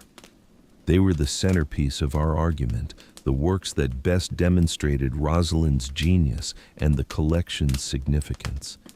Without them, we had nothing. I sank to the floor. This was it. This was how it ended. Not in a courtroom, not in a fair fight, but in the dark of night, with someone breaking in and taking what they knew we needed most. Vernon's words echoed in my mind. You are going to regret this. He had done this. He had to have done this. Working with the Ashford lawyers, knowing exactly which paintings mattered most, timing it perfectly for maximum damage. Tomorrow, I would walk into that hearing with empty frames where my evidence should have been. Tomorrow, I would lose everything. I sat on the floor of the underground studio, surrounded by the paintings that remained, and felt the weight of failure settling onto my shoulders like a physical burden. I had made a promise. I had failed to keep it. Rosalind, Nathaniel, everyone who had sacrificed for this place, for these paintings, for this legacy. I had let them down. I do not know how long I sat there. Minutes, maybe hours. The lantern light flickered and wavered, casting dancing shadows across the walls. And then, in the depths of my despair, I remembered something. A line from Nathaniel's final letter. I had read it so many times I knew it by heart. If anything ever happens to the studio, look in the cabin of the plane. I have prepared for the worst. I had dismissed that line when I first read it. I had assumed he meant supplies, emergency provisions, practical things that would have deteriorated long ago. But what if he had meant something else? What if he had prepared for exactly this kind of situation? I scrambled to my feet. It was 3 a.m. The property was dark, the only light coming from stars and a sliver of moon. I grabbed my flashlight and ran outside through the tall grass that whipped at my legs toward the rusting hulks of the aircraft that had sat untouched for decades. The helicopter first. I climbed into the tilted cabin, searching every compartment, every storage space, finding nothing but mouse nests and corroded metal. Then the plane. The door was stuck. I pulled and pulled, muscles straining, until finally it gave way with a screech of protesting hinges. Inside, the cockpit was thick with dust and cobwebs. The instruments were dead. The seats cracked and faded, everything covered in the grime of 50 years of neglect. I shone my flashlight under the pilot's seat. There, a metal box, Small, maybe 8 inches by 12, secured with a latch that had rusted but not locked. I pulled it out, hands trembling, and opened it. Inside, protected by the sealed metal, were documents. Photographs first. High-quality photographs of paintings. I recognized them immediately as Rosalind's work, 20 of the most important pieces in the collection, captured in careful detail by someone who understood their significance. Beneath the photographs, a certificate, a professional appraisal dated 1967, conducted by a gallery in Atlanta, assessing the value and artistic merit of Rosalind Ashford's body of work. And beneath that, a letter, handwritten, on paper that had yellowed but remained intact, dated March 1971, year before Rosalind's death. I read it by flashlight, sitting in the cockpit of a plane that had not flown in half a century, while the first gray hints of dawn began to lighten the eastern sky. This is my testament regarding my paintings. I have no children. I have no husband. The relatives who share my blood do not know me and have never cared to know me. They would not recognize my work if they stood before it. They would not understand what I have devoted my life to creating. If someone finds this place, if someone discovers the studio beneath the house and the paintings on its walls, I want my intentions to be clear. These works do not belong to anyone who shares my name simply because they share my name. They belong to whoever finds them and chooses to stay. Whoever descends those 8 steps and understands what they are seeing. Whoever feels the weight of what I have created and decides that it matters enough to protect. That person, whoever they are, wherever they come from, is the rightful guardian of my legacy. Not because of blood, not because of law, because of choice, because they chose to care when no one required them to. That is what matters. That is all that has ever mattered. Rosalind Ashford. March 14th, 1970. I sat in that cockpit holding the letter until the sun came up. Nathaniel had known. He had known that someday there might be a threat to the studio, to the paintings, to everything Rosalind had created. He had prepared for that possibility. He had gathered the photographs and the appraisal, and most importantly, the letter, and he had hidden them in the one place no one would think to look. In the cabin of an airplane that everyone assumed was just another piece of rusting debris. In the aircraft he had been forced to leave behind when he walked away to protect the woman he loved. Even in leaving, he had found a way to keep protecting her. The hearing began at 9 in the morning. I arrived early, the metal box tucked under my arm, having not slept at all. Nadine met me outside the courthouse, her face tense with the strain of the past 2 weeks. I told her about the stolen paintings. Her expression fell. Then I showed her what I had found in the plane. She read the letter 3 times. She examined the photographs, the appraisal, the documentation of Rosalind's intentions in her own handwriting. When she looked up, there were tears in her eyes. "This changes everything," she said. The hearing room was smaller than I expected. Wood-paneled walls, a long table where the panel that would decide our fate sat waiting. The Ashford lawyers on one side, sleek and confident in their expensive suits. Nadine and me on the other, exhausted and outgunned but no longer hopeless. The Ashford lawyers presented their case first. They spoke about bloodlines and inheritance law, about the rights of family, about the importance of keeping cultural artifacts within the lineage of their creators. They had charts and precedents and confident assurances that the law was clearly on their side. They did not mention the stolen paintings. They did not mention Vernon. They did not mention the campaign of intimidation that had preceded this moment. They simply presented their claim as if it were reasonable, obvious, unassailable. Then it was our turn. Nadine stood and began to speak. She talked about Rosalind Ashford's life, about her years studying in Florence, about her return to America and her decision to create in solitude rather than compromise her vision for commercial success, about the underground studio and the 134 paintings that represented a lifetime of devotion to her art. She talked about the significance of the discovery, about what it meant to the history of American art to find a body of work this substantial by an artist who had been virtually forgotten. And then she presented the letter. The room went silent as she read Rosalind's words aloud. "These works do not belong to anyone who shares my name simply because they share my name.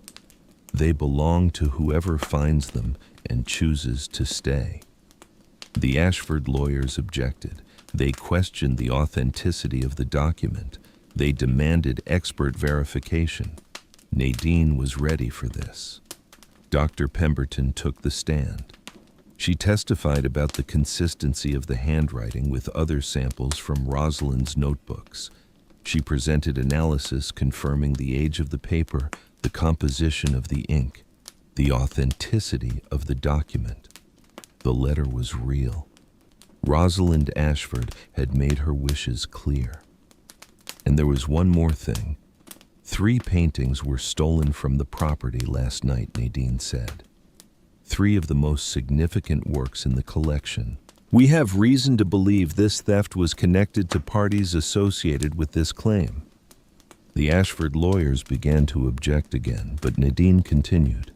We have contacted local law enforcement. A search is underway, and we have reason to believe the paintings will be found in the possession of Vernon Caldwell, who has been acting as an intermediary for the claimants in this case. The room erupted. The panel called for order. The Ashford lawyers demanded to know what evidence we had. Nadine explained calmly that Mr. Caldwell had been seen on the property repeatedly, that he had made threats, that he had financial incentives to sabotage our case. The hearing was suspended while police conducted their search. They found the paintings in a storage unit rented under Vernon's name 3 days earlier. All 3 of them, wrapped in moving blankets, hidden behind boxes of junk in a unit he had paid for in cash. He was arrested that afternoon. The hearing resumed the next morning. This time the atmosphere was different. The Ashford lawyers looked shaken, uncertain. Their confident assurances had evaporated. Their clean narrative of family heritage had been contaminated by the reality of what their associates had done. The panel deliberated for less than an hour. When they returned, the chairman read their decision. The collection of Rosalind Ashford is hereby designated as protected cultural heritage of significant historical value. Given the documented intentions of the artist, the collection shall remain in the custody of the current property owner, Colette Brennan, who shall serve as its guardian and steward. I didn't cry in the hearing room. I waited until I was outside standing on the courthouse steps in the afternoon sun before I let the tears come. Nadine stood beside me, her hand on my shoulder. "You did it," she said. "We did it," I said. She shook her head. "No, this was you. From the moment you bought that property with everything you had in the world, this was you. You found her, you protected her, you kept your promise." She paused. "Rosalind would be proud of you." 3 weeks after the hearing, Harold Mercer came to see me. The old man who had sold me the property for $1,800 walked up the dirt road to the gate just as the sun was setting, his gait slow but steady, his white hair glowing in the amber light. I met him at the gate and invited him inside. We walked through the property together, past the helicopter and the plane that were no longer just rusting debris, but artifacts of a story I now understood, up the steps of the front porch that no longer sagged quite so badly into the sitting room, that no longer smelled of mold and decay. The initial restoration work had begun. The roof was repaired. The windows had glass again. The floors had been cleaned and strengthened. It was still a work in progress, but it was no longer a ruin. Harold looked around with an expression I could not quite read. Finally, he spoke. "I need to tell you something," he said. "Something I should have told you before." We sat in the sitting room, the evening light streaming through the new windows, and he told me the rest of the story. "Nathaniel Mercer was my grandfather," he said. "My mother was his sister's daughter. He never had children of his own, but he treated me like a son." He paused, gathering his thoughts. "When he left in '68, I was just a kid. I did not understand why he was going or why he could not come back. My mother told me it was complicated, that there were people looking for him, that he had to stay away to keep everyone safe." Harold's voice grew quieter. "He went to Montana, changed his name, built a new life out there as much as he could. But he never forgot this place. He never forgot her." He looked at me. "He died in 1989. I was with him at the end, and the last thing he asked me to do was take care of this property, keep it in the family. Do not sell it to developers. Do not let it be torn down. Wait for the right person to come along." His eyes grew wet. He said I would know when the right person appeared. He said I would feel it. Harold reached out and took my hand. "When you called about that ad, when you came to see the place and did not run away, when you looked at this ruin and saw something worth saving, I knew. I knew you were the one he had been waiting for." I thought about Nathaniel Mercer dying in Montana, thousands of miles from the home he had built, never knowing if his sacrifice had been worth anything, trusting that someday someone would come and understand. I thought about Harold carrying that trust for more than 30 years, watching the property decay, turning away developers and speculators, waiting for a sign that might never come. I thought about the chain of promises that linked us all together. Rosalind promising to create, Nathaniel promising to protect, Harold promising to wait, and me, 18 years old with nothing in the world, promising to remember. He never came back because he was afraid, Harold said. Afraid they might still be watching. Afraid that returning might put everything at risk. He died carrying that fear, but he also died believing that what he had done mattered, that the studio was still there, that the paintings were still safe, that someday, somehow Rosalind's work would find its way into the world. He squeezed my hand. "You made his faith worthwhile," he said. "You kept his promise and hers. He would be so proud of you, child." They both would. The months that followed transformed everything.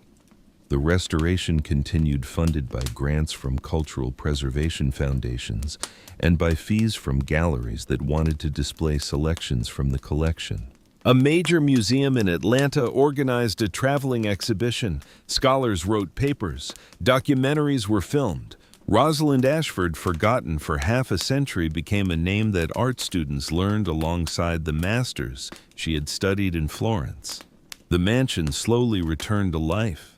Gideon, a 72-year-old craftsman who had heard about the project and drove 3 hours to offer his services, led the restoration with a reverence that moved me every time I watched him work. He understood that this was not about making something new. It was about honoring what already existed. He kept the stone walls that Nathaniel had built with such care. He preserved the wooden floors where Rosalind had walked. He maintained the staircase with its 8 unevenly spaced steps because he understood without being told that those steps were not a flaw to be corrected but an intention to be respected.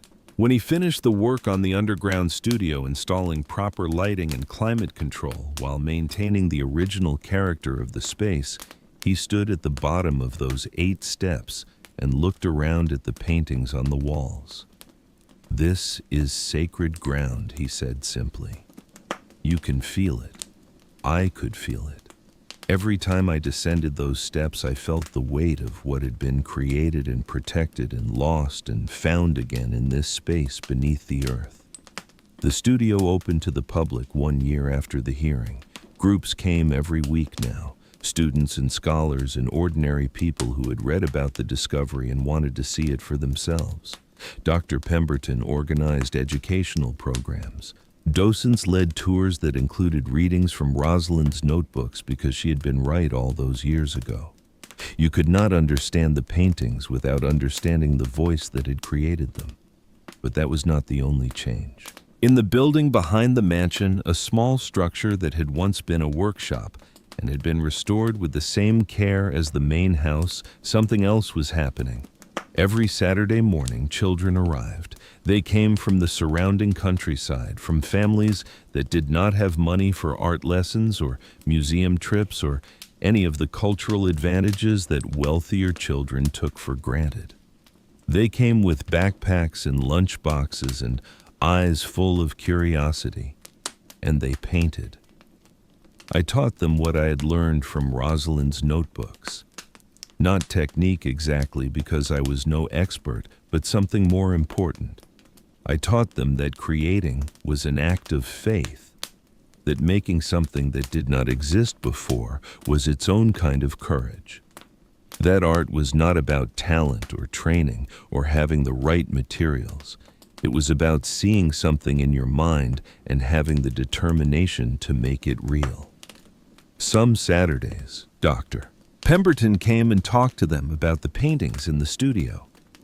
Some Saturdays, Harold came and told them stories about his grandfather, about the man who had built this place as a monument to love. Some Saturdays, Gideon showed them how to work with wood and stone, how to build things that would last.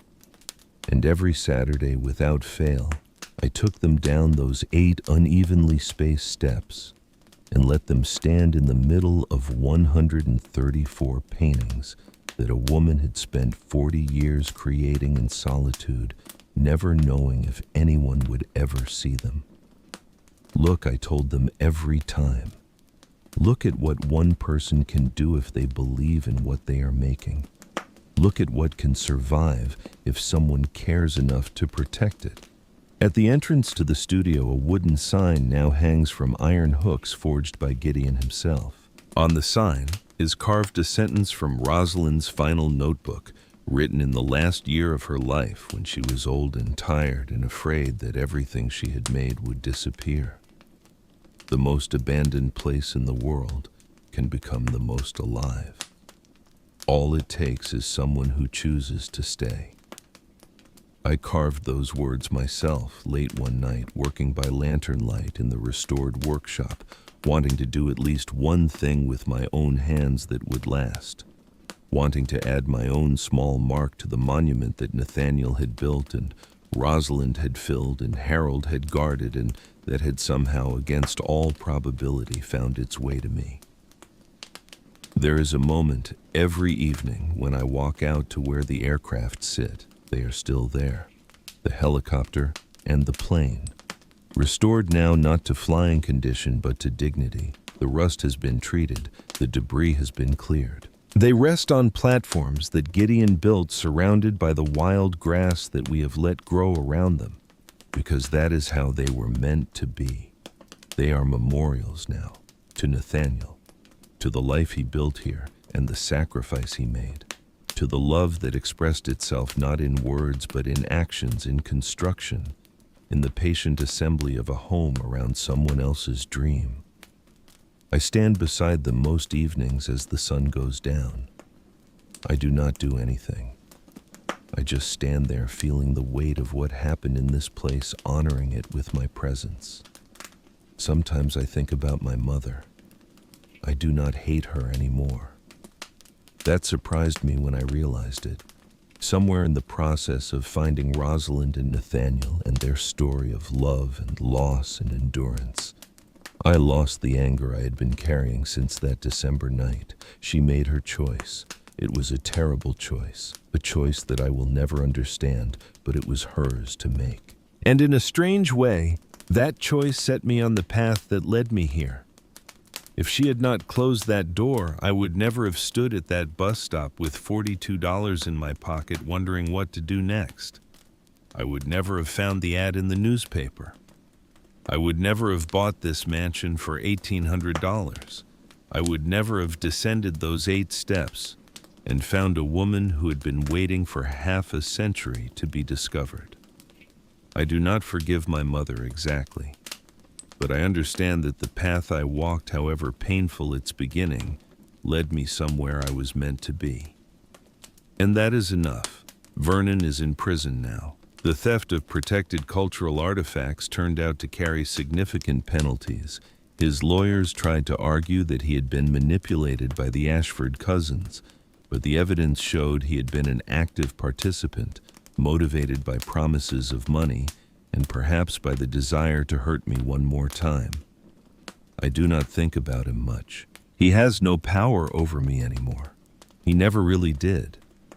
He could close doors and make threats and try to take what was not his, but he could not touch the thing that actually mattered.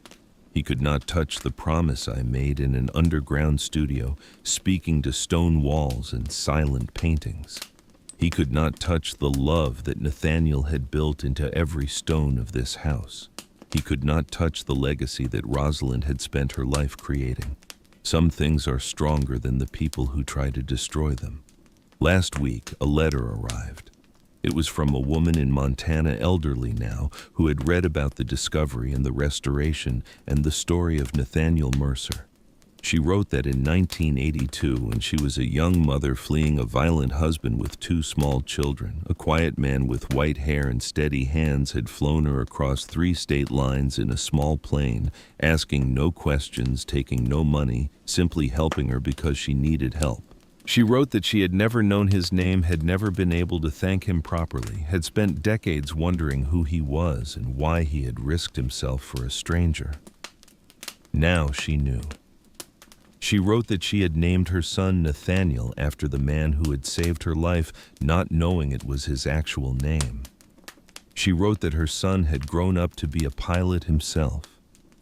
She wrote that she was crying as she finished the letter and that she hoped I understood what it meant to her to finally know the end of a story that had shaped her entire life. I understood. I wrote back immediately, telling her everything I knew about Nathaniel Mercer, about the house he built, about the woman he loved, about the paintings he protected and the sacrifice he made and the promise he kept even though it cost him everything. I invited her to visit. She is coming next month with her son and her grandchildren. She will walk through the mansion that Nathaniel built. She will descend the 8 steps into the studio he created. She will see the paintings that he gave up everything to protect. And she will understand, I think, that his sacrifice was not just about Rosalind. It was about everyone he helped. Everyone who needed a way out and found one because a quiet man with a plane and a conscience refused to look the other way. It was about the lives he saved and the lives those saved lives went on to create. It was about legacy in its truest form. Not what you leave behind when you die, but what continues to grow because you lived. This evening, as I write this, the sun is setting over the property. The light is golden, slanting through the trees, catching the windows of the mansion and making them glow like they must have glowed when this place was new. When Nathaniel had just finished building it, when Rosalind was descending those 8 steps for the first time to see the dream she had described made real. I'm sitting on the front porch. The boards do not sag anymore. The railing is solid. The paint is fresh, the same blue I remember from another porch. Another life, another version of myself who had not yet learned what it meant to choose to stay. In the workshop behind the house, the materials for tomorrow's art class are laid out and waiting. Paper and paint and brushes and possibility.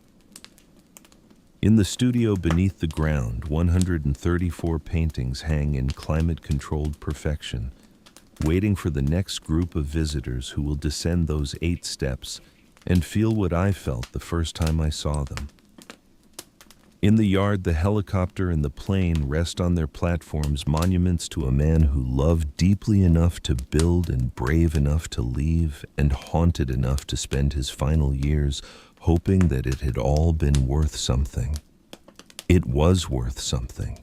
I am the proof. I had 18 years, $42. A suitcase with a broken wheel and a mother who chose someone else. Today, I have a mansion that was built as a monument to love. 134 paintings by one of the greatest artists America never knew. Children who come every Saturday to learn that creating is an act of courage. A letter from a woman whose life was saved by a man she never knew. A purpose that I did not seek, but that found me anyway in the ruins of a place everyone else had given up on. I have proof that the most abandoned place in the world can become the most alive. All it takes is someone who chooses to stay. Rosalind chose to stay in her underground studio, creating beauty that no one saw, believing it mattered anyway. Nathaniel chose to stay devoted to her even when staying meant building from a distance, protecting from afar, sacrificing everything for a love he could not publicly claim. Harold chose to stay faithful to his grandfather's last wish, guarding a decaying property for 30 years, waiting for someone who might never come. And I chose to stay when everyone told me to leave. I chose to stay when the lawyers came, when Vernon came, when the paintings were stolen and everything seemed lost. I chose to stay because I had made a promise, and a promise was the only currency I had that was worth anything. Now, sitting on this porch in the fading light, I understand something I did not understand before. The promise was never just about the paintings. It was about proving that some things matter more than money, more than comfort, more than the easy path. It was about proving that love can build something that lasts. That sacrifice can mean something. That the world is not only made of people who close doors and make threats and take what is not theirs. It is also made of people who build monuments to love, who create beauty in underground studios, who fly strangers to safety across state lines, who wait 30 years for the right person to appear, who stand guard over promises made to people they never met. The world is made of all of us, and what we choose determines what survives. If this story has touched you in any way, if somewhere in the telling you thought about something you lost, or someone you loved, or a place you left behind, or a dream that seemed impossible for too long, I want you to carry one thing with you. Sometimes the most abandoned places hold the greatest treasures. Sometimes the things the world has given up on are exactly the things worth fighting for. Sometimes a door closing behind you is not an ending. It is the beginning of a path you never could have found any other way. Share this story with someone who is going through a hard time right now. Someone who needs to believe that it is possible to start over with nothing and build something that matters. Someone who had a door closed in their face and has not yet found the next one that will open. And tell me in the comments, would you have had the courage to buy an abandoned mansion with rusting helicopters in the yard when the whole town said it was cursed, when you had nothing but $1,800 and a promise you had made to yourself? I want to read every answer, because every answer is a story. And stories are the only things that truly last.